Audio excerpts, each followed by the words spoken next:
Hi everyone, welcome to today's NEPA webinar on growing your brand through connecting the dots. Our presenter today is Lindsay Cowan, who is the Managing Director of NEPA UK, where she has delivered incredible growth for an expanding list of NEPA clients. Lindsay joined NEPA with a wealth of leadership experience in shopper and retail insights. Lindsay was an invited guest to this year's SMR Shopper Summit in Amsterdam, where she presented on how brands can find opportunities to grow in the increasingly complex paths that shoppers take to purchase products and services.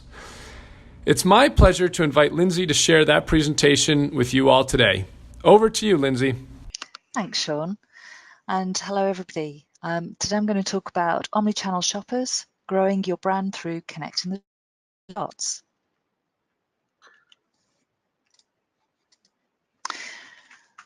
So what I'd like to cover is really how you can find real opportunities to grow your brand and optimize purchases along the entire path to purchase.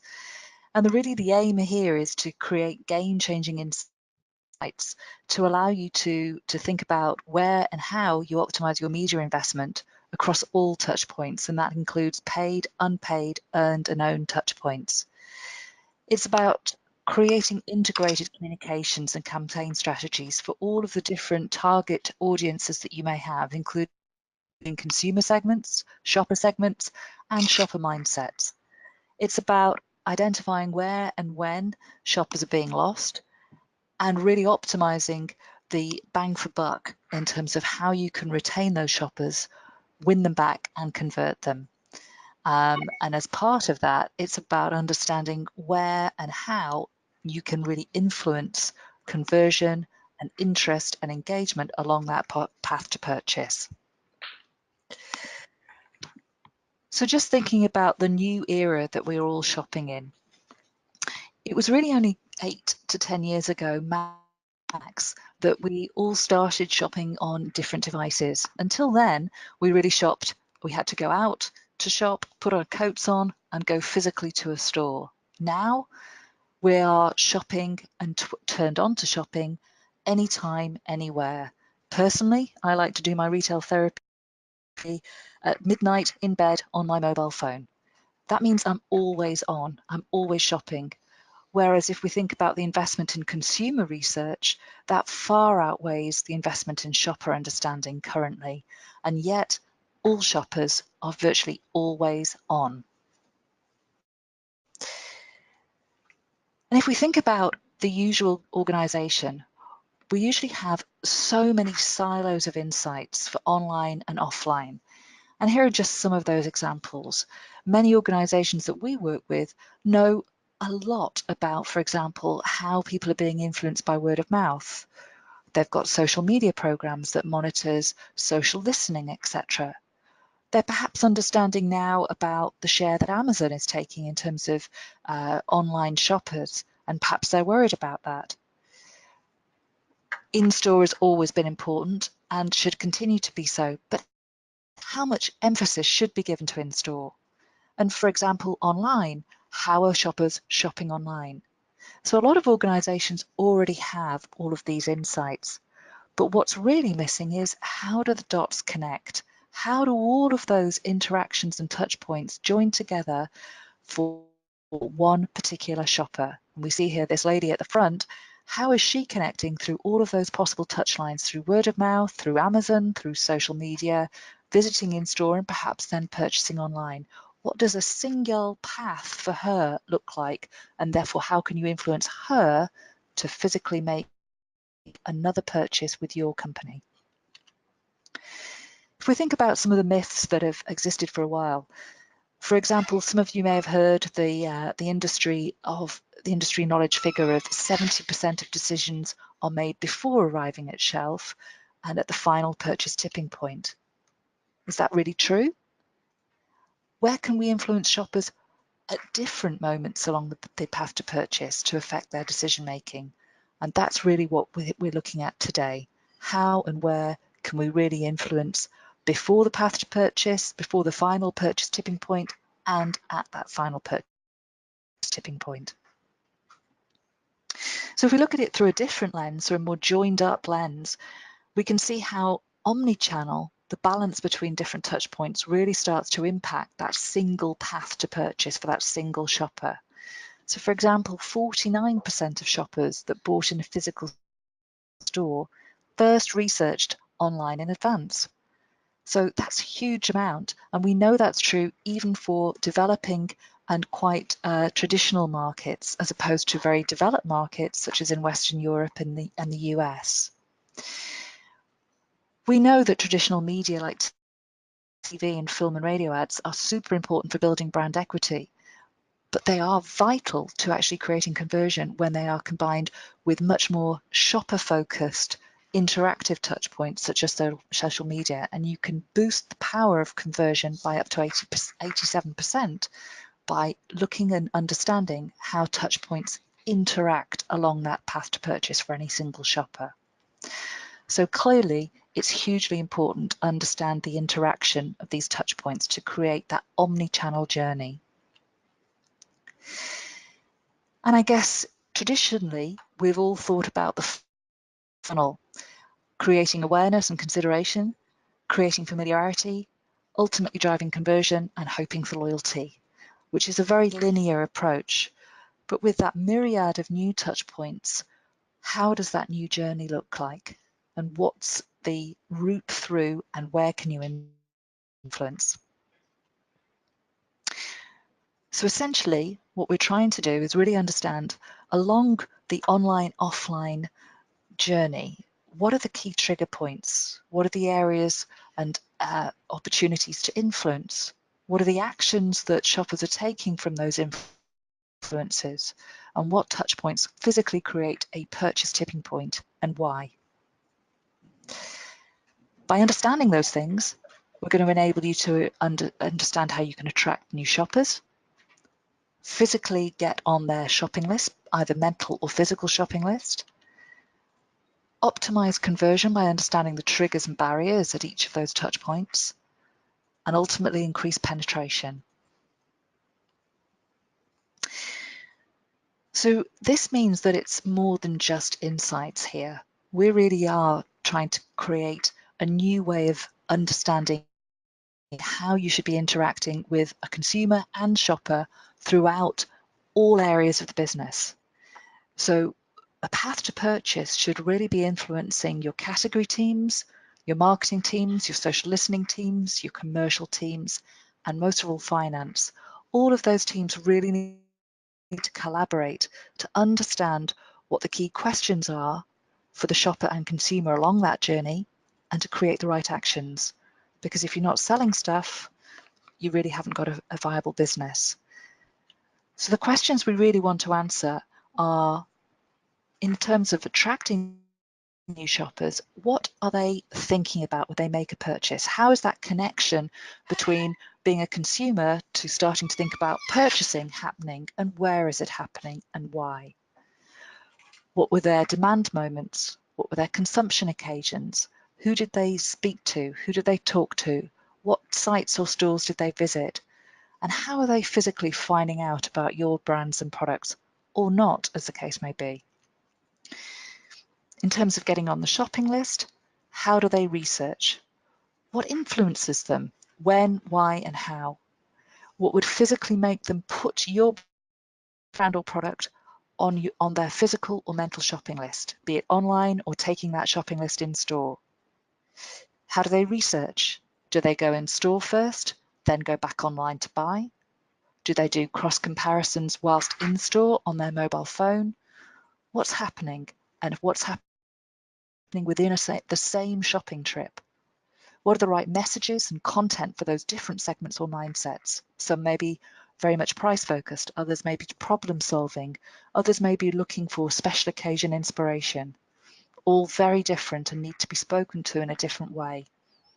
And how decided are they before they actually buy? When and how are they making the decision around the category itself, the brand, and the physical product? So increasing penetration, what is the trigger that creates either an action or an inaction? Is it around experience? Is it around offer? Is it around availability, price, or ease of shop?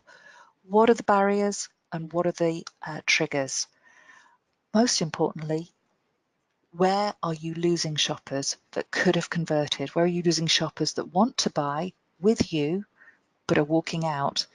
And how much is that physically costing you? And in terms of conversion, that final purchase tipping point, what do they actually buy or not buy, where and why? And linking up the gaps, how planned to buy or not were they? Were you in their consideration set? What was the trigger that physically made them purchase today? And what was the overall journey, the joined up path across all of those different touch points that led up to this moment? What were the key drivers? And therefore, how can we optimize the journey up to that point and at that final purchasing moment? So you can see by understanding the answers to those questions, that's going to affect the entire way of doing business, and no longer should insight be siloed off into certain different teams. Hopefully it will provide game-changing insights. So paths are the new funnel, and what we would really recommend is that you look at a consumer/shopper, because they could be one and the same person, but certainly the path is connected, to understand those key questions, to really understand everything they do within a single mission or journey around a specific need, both online and offline, research and purchase. And this is really about no longer having consumer insights versus shopper insights, but really joining the two together. To make sense of this, what we really need to understand is which are the effective touch points that are really creating the conversion. And so how we like to look at it is really about isolating why, where, when and how shoppers are converting or not converting, and understanding the impact of each touch point in that actual journey. So which ones are connected to each other as crucial to have in a journey to create conversion. So a touch point might be extremely useful for research, for example, that leads on to purchase. What are those touch points? What is a person, so it's no longer a consumer or shopper, what is a person doing at each of those touch points? And really, to get to that level of insight, we kind of need to clear the wheat from the chaff. So we know how important traditional, far-reaching touch points are. For example, TV with a high reach and a high brand building focus is absolutely vital for creating consideration and awareness. But what we want to focus on is that last furlong, that last mile, that last kilometre, whatever metric you're working in. When people have said, actually, I'm interested in thinking about repurchasing something or making a purchase, I'm in the mood, what drives them to actually make a purchase or not make a purchase? So it's that last drive of where somebody has physically put up their hand to say that they have an opportunity to purchase. Let's understand here where you can really drive that conversion, that purchase, and that's what we would recommend in any path to purchase study.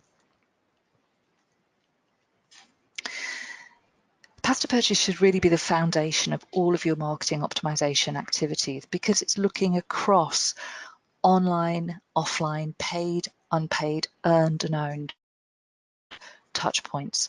So whereas media mix modeling is very much looking at paid for touch points, path to purchase allows you to optimize all touch points, and that can really feed into a new parameter for any media mix modeling, and certainly in terms of allocating spend, perhaps 60-40 across brand building touch points through to sales activation short-term touch points, and it can really inform that balance about how to optimize that overall view. And certainly campaign evaluation and ROI tracking will be fine-tuned as a result of knowing what shoppers are really looking for at specific points, what messages are relevant, what campaigns are relevant at specific touch points, and when. So we've talked about how really this isn't about consumers or shoppers. This is about not considering them in isolation. This is looking at the whole connected cycle and should be understood as one complete journey. So selling to new shoppers is really around understanding what that opportunity is, about who is shopping, for what occasion, their buying profile, how planned or unplanned they are, how decided they are on the category, brand or product, when and where are they purchasing or considering purchasing or doing their research, what's the messaging that they're being served and observed, and their reaction to that, what the next step action is, did they buy or not buy, and what was the trigger that made them buy physically at the point of purchase, what created a barrier, why did they buy, and where did they buy. And so we know that acquiring new shoppers could be 5 times the cost of retaining existing ones. So optimizing each and every touch point to do its job in the best possible way is critical for cost effectiveness in terms of retention and acquisition. And if we look at how that can really be optimized, in studies that we've recently done, and we're taking a UK laundry example here, if we work through the maths, we know that there are 50 million adults in the UK. 46.6 million of them are buying laundry products. It's a highly penetrated category, and they're buying on average nearly 9 times a year. But we know that 47% of them, even though it's not a very engaging category, 47% have not decided the brand at the final moment of purchase, or even before that. So there is 47% of shoppers that could be converted to a specific brand during that journey. The key question is where, and that's the real key to this. But if we imagine that 5% of that 47% of shoppers who are not decided are influenced before and at the final purchase tipping point, that equates to 38 million extra sales a year. So it's worth focusing on.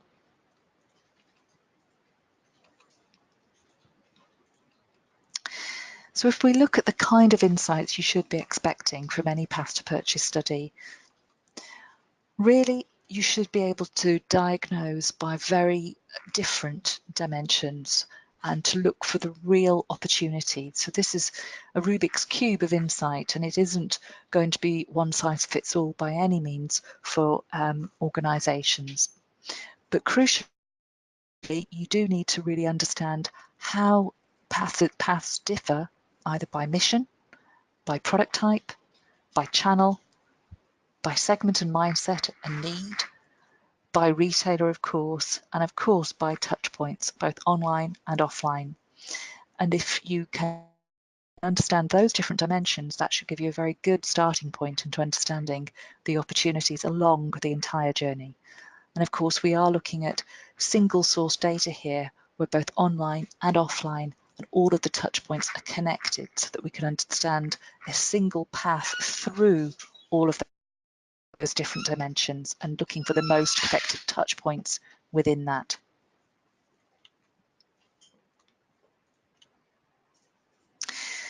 So what are the key aspects to really understand along that single path is to understand where the opportunity is to influence. Going back to the size of the prize definition, where are my shoppers that are open to influence? So here we've got a view of, for example, another category that we know that 45% of this particular category is fully planned. Fantastic. Those are the audience that you really want to reassure that they've made the right choice in terms of brand, etc. So you need to reinforce brand saliency at every possible touch point to reassure that 45% so they don't go anywhere else. But for the other 55%, either they've not planned the brand, they've not planned the product, or they're buying on impulse, there's a huge opportunity to influence them before the final purchase tipping point and during their journey towards that. So at each and every touch point that they interact with, what should you be talking to them about? And if we look at a cross-channel view of how shoppers are purchasing, and I think this is probably one of the most revealing aspects, is that even for traditional markets, we know that the omni-channel approach is absolutely crucial. If we look at this, we can see that even where we've got in-store purchases that are very high of 83%, 44% of those purchases are being researched prior to the final purchase decision. 49% of those researchers are doing so online, and we should know where they're researching and why. So even in a traditional market, we know that similar facts and figures are true. So omni-channel, integrated through the line strategy is absolutely crucial to optimize conversion. Equally, at every single angle on this, we should be understanding what the motivation is. Why are they researching? Why are they purchasing at that particular location? What decision have they made at each point? And this really allows us to understand what's working and what's not working. What do we need to do more of and where? What should we be doing less of and where? In terms of price, experience, offering convenience, availability, packaging, messaging, positioning, etc.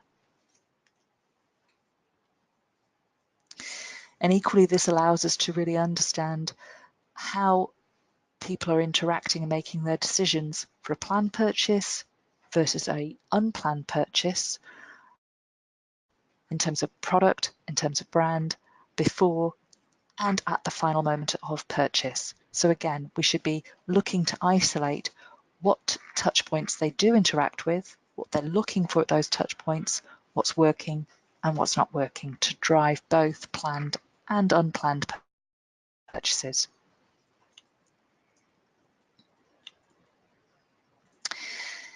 If we think about online specifically, we really should understand in what order shoppers encounter specific touch points. So in terms of, for example, search, what is driving that search? What has happened before?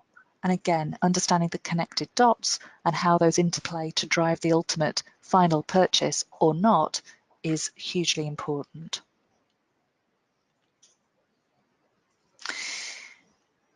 And this really allows us to understand how you can refine your marketing to your brand marketing to different shopper mindsets or consumer mindsets or need occasions or however it is that your business actually looks at the world. So for example, in this instance, we've got a bargain savvy Susan, and she's looking to buy a new face cream because she's been given a sample and now wants to buy it, and that's the trigger. She searches for similar products. She finds the product online but decides it's too expensive. But she does visit some review sites and compares the price.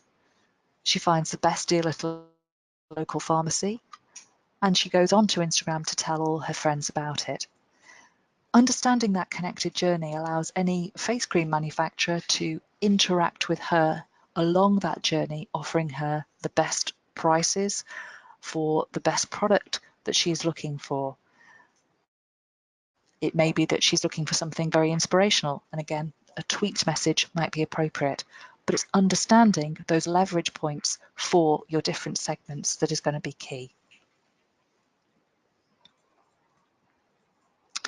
So we set out to look at attracting new shoppers, getting on the shopping list, optimizing conversion, and increasing penetration. And really, any path to purchase study should be giving you financially validated actions that can be used across all areas of the business, from brand marketing to finance to the commercial and retail teams to media teams.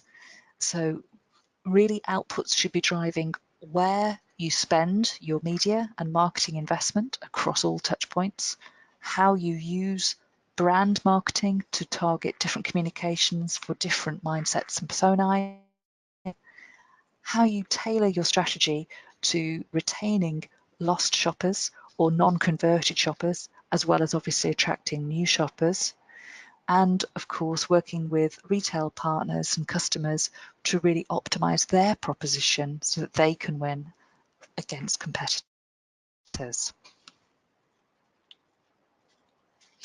And here we see some examples of what that might look like for those different areas of the business.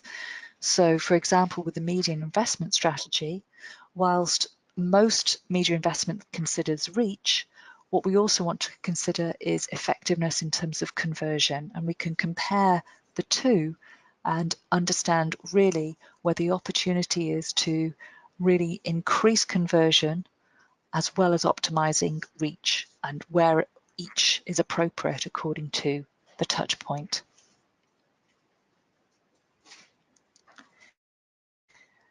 And therefore we can advise on how you optimize particularly your activation touch points along that final furlong of activating sales.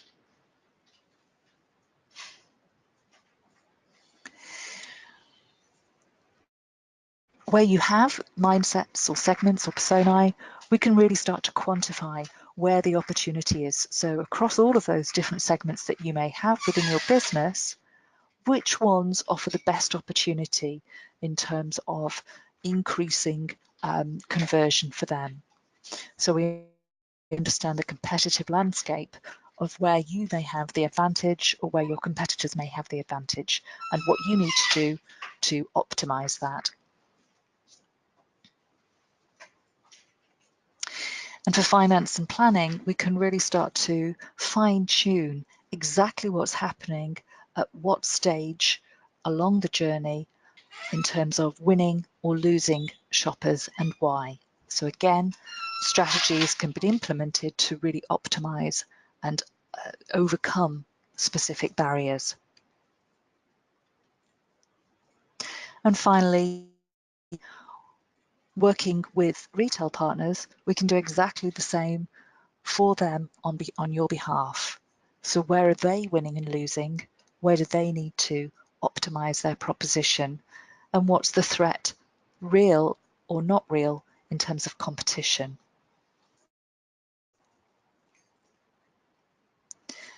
And allowing them to therefore really prioritize their investment to really be effective in terms of gaining size of the prize.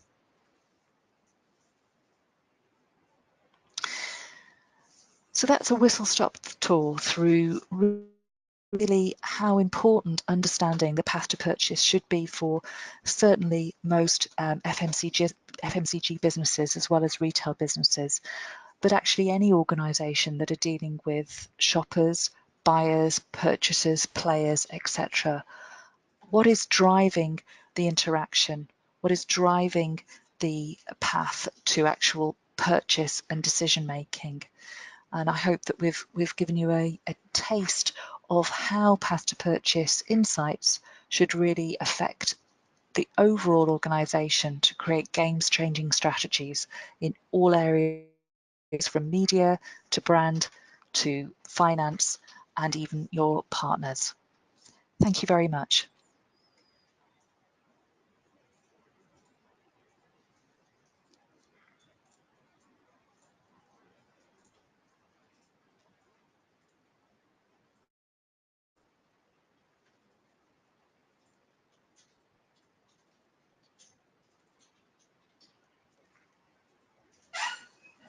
All right, Scott, did you